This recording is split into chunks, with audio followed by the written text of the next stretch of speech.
হরে কৃষ্ণ কৃষ্ণ কৃষ্ণ হরে হরে, হরে রাম রাম রাম হরে হরে। জয় শ্রীকৃষ্ণের জয়, রাধা কৃষ্ণের জয়, জয় বংশতত্ত্বের জয়, জয় গৌর নিতাই সীতানাথের জয়, জয় কৃষ্ণ ভক্তের জয়, জয় সনাতন ধর্মের জয়। হরে কৃষ্ণ। আজ আমি যে আলোচনা নিয়ে আসছি তা হইল শ্রীকৃষ্ণ জগতের পিতা। এটার কারণ কি?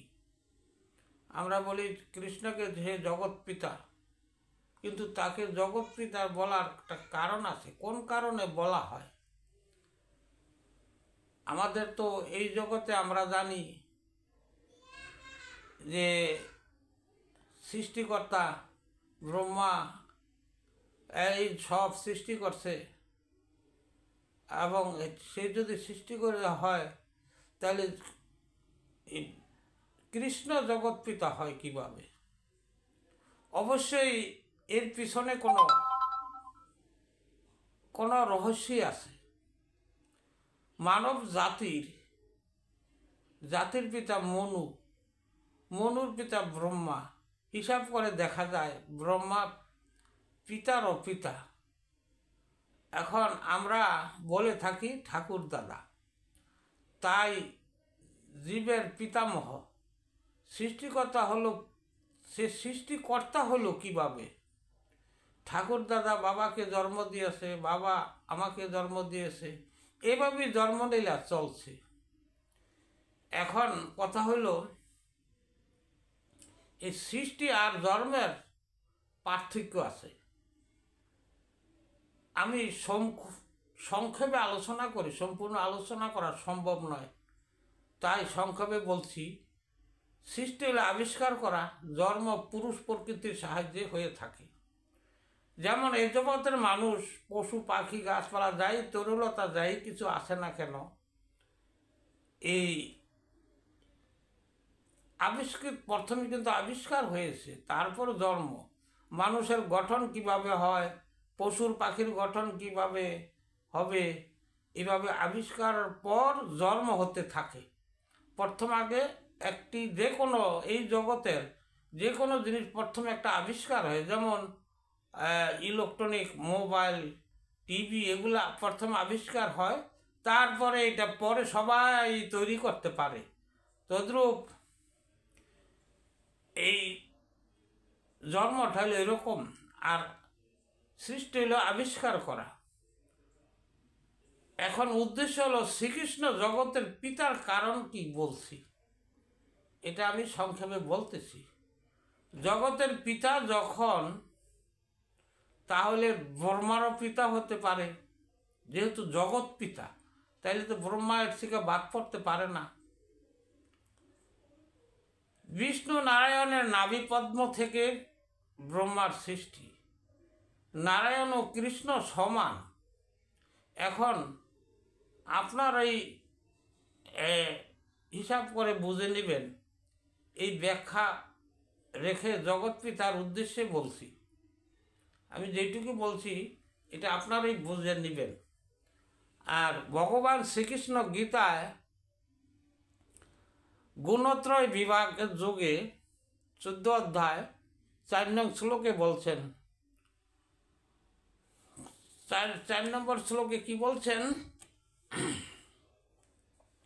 সর্বজননী কন্তেয় মূর্তয়ম সম্ভবস্তি যা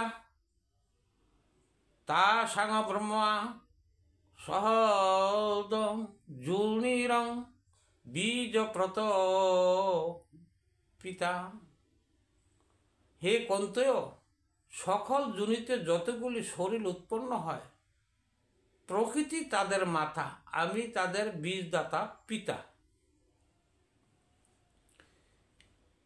এই যে এখানে বলা হয়েছে যে সে বীজদাতা পিতা, আর প্রকৃতি মানে কি? এই পৃথিবীটা, এটাকে মাথার সাথে তুলনা দেওয়া হয়েছে। আমরা কিন্তু জন্মভূমি বা এই মাটিকে এই পৃথিবীর মাটিকে আমরা কিন্তু মাতা বলে সম্বোধন করি, জগৎ মাতা। যেমন সন্তান জন্ম হতে শুধু পিতার দ্বারা সম্ভব নয়, মাতারও প্রয়োজন হয়। তাই ভগবান পৃথিবীকে গর্ভধারণের মাতা বলেছেন।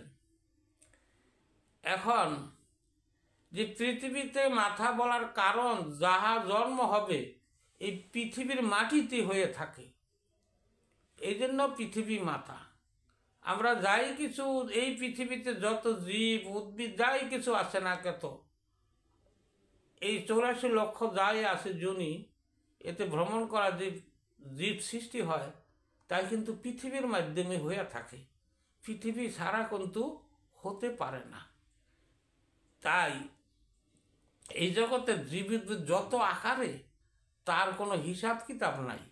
এক এক দেশে এক এক রকম মানুষ, পশু, পাখি, এসব জন্মের কারণ একমাত্র ভগবান শ্রীকৃষ্ণের। এখন শ্রীকৃষ্ণের যে কারণটা কি, আমি কিভাবে হলো, এটা হলো গীতার ব্যাখ্যা, বা সেই ব্যাখ্যাটাই আমি বলতেছি। যজ্ঞের হোম হতে মেঘের সৃষ্টি হয়, মেঘ হতে বৃষ্টি হয়, এবং বৃষ্টির মাধ্যমে ভগবান পৃথিবীতে বীজ নিক্ষেপ করে। এই ধরামাতার ধরাতেই তাই উৎপন্ন হয়। এই জীবের খাদ্য জীব করে, যেই যে উৎপন্ন হয়, যেমন জীবের জন্য গাছপালা, ফসল আদি খাদ্য, ওই খাদ্যের সাহায্যেই জীবের যৌবন প্রাপ্তি হয়। এই যৌবন প্রাপ্তি হলে নারী পুরুষের মিলনের সাথে জন্ম হয়ে থাকে। তাই ভগবান শ্রীকৃষ্ণ বীজদাতা, জগৎ পিতা। এখানে যাই কিছু আসে না কেন, এই পুরুষ প্রকৃতির সাহায্যে হতেই থাকবে। ফুল ফল যাই কিছু আছে, তরুলতা, এদের জন্ম কিন্তু পুরুষ প্রকৃতির সাহায্যে। যেমন এই যে আমাদের এই জগতে যে পুরুষগুলা, এগুলো হলো প্রকৃতি পুরুষ। জীব উৎপাদনের জন্য এই জগতে পুরুষ এবং প্রকৃতি নারী, এই দুইটা জিনিস হয়েছে। আসলে সবাই কিন্তু প্রকৃতির উপাদান, বা প্রকৃতির থেকে তা সবারই কিন্তু জন্ম। তাই গাছপালা, এদেরও কিন্তু পুরুষ প্রকৃতি আছে। গাছে পুরুষ ফুল হয়, স্ত্রী ফুল হয়। এই পুরুষ ফুল থেকে রেণু যখন স্ত্রী ফুলে যায়, তখনই তার গর্ভধান হয়, এই ফল ফসল হয়ে থাকে। তাই এই পুরুষ প্রকৃতির যে মিলন, এই মিলনেই কিন্তু এই জীব জন্ম হয় এবং উৎপন্ন হয়। তাই এটা ভগবান হইতে আসছে, ভগবান শ্রীকৃষ্ণ। তাই গীতাতে বলছে যে সকল জনিতে যতগুলি শরীর উৎপন্ন হয়, প্রকৃতি তাদের মাতা, আমি তাদের বীজদাতা পিতা। এখন এই তাই ভগবান জগৎ পিতা। এখন যে আমি বললাম কথাগুলি, যদি এতে কোনো ভুল ত্রুটি বা কিছু হয়, ক্ষমা দৃষ্টিতে দেখবেন। আর আপনাদের যদি গ্রহণযোগ্য হয়, তাহলে এই চ্যানেলটাকে একটু সাবস্ক্রাইব করবেন। এর বিষয়ে আমি কিছু বলবো না। আমার আলোচনা আজ এখানেই সমাপ্ত রাখলাম। হরে কৃষ্ণ কৃষ্ণ কৃষ্ণ হরে হরে, হরে রাম রাম রাম হরে হরে।